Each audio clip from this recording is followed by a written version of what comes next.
At this time, if you need a Bible, just raise your hand, and the ushers will be glad to bring one to you. And there is an outline that you ought to find, an outline for tonight's message that's in your bulletins as well. So you can take out your outline also, if you would. And tonight we're going to be talking about getting smart about faith. James chapter 2, verses 14 to 26 deal with the issue of faith, what it really is, and how we can get smart about our faith. Before we get into that, I want to share an email with you that I received. I think it makes the point pretty well about what faith is and what faith isn't. A grandson in Florida bought his newly born-again Christian grandmother, who's a sweet old lady, about 75 years old, very, very innocent, but he bought her a Honk If You Love Jesus bumper sticker. Now, she lived in California, but he sent it to her, and a few days later, he got this letter from his grandmother. She writes, "Dear grandson, thank you so much for the lovely Honk If You Love Jesus bumper sticker.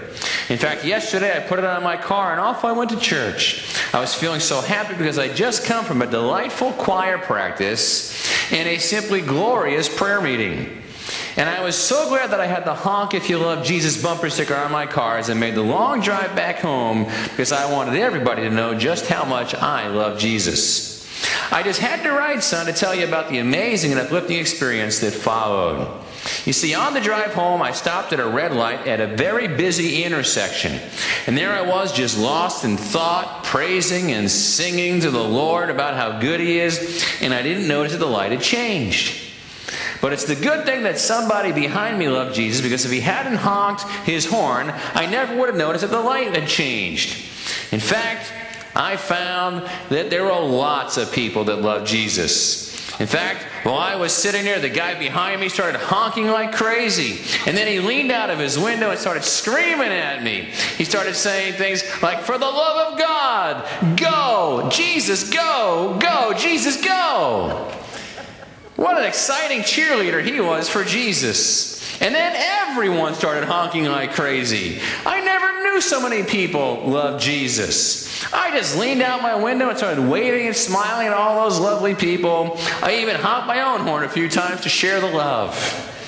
Well, then, just at that time, I saw another guy waving in a funny way with only one finger in the air. I didn't really know what that meant, so I asked my nephew, who happened to be in the back seat, and he said that was the Hawaiian good luck sign. Well, I never met anybody from Hawaii, but I just leaned out the window and gave him the Hawaiian good luck sign right back.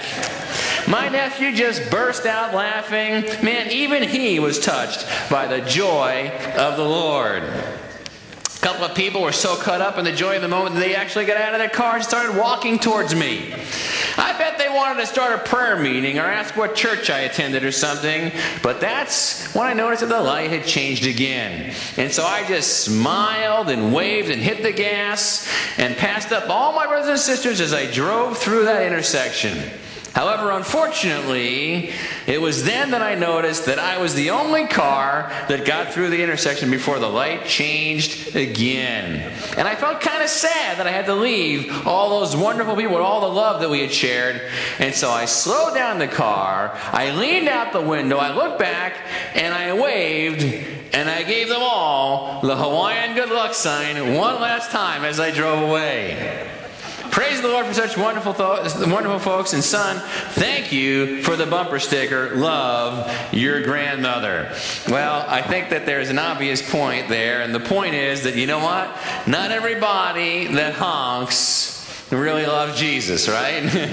Just because they have the bumper sticker or just because that doesn't necessarily mean that they love Jesus. And if you look on your outline, at the very top of your outline, you'll find our theme verse from James chapter 2, verse number 24, where James says this about getting smart about our faith. He says, "We are made right with God by what we do, and not by our faith alone."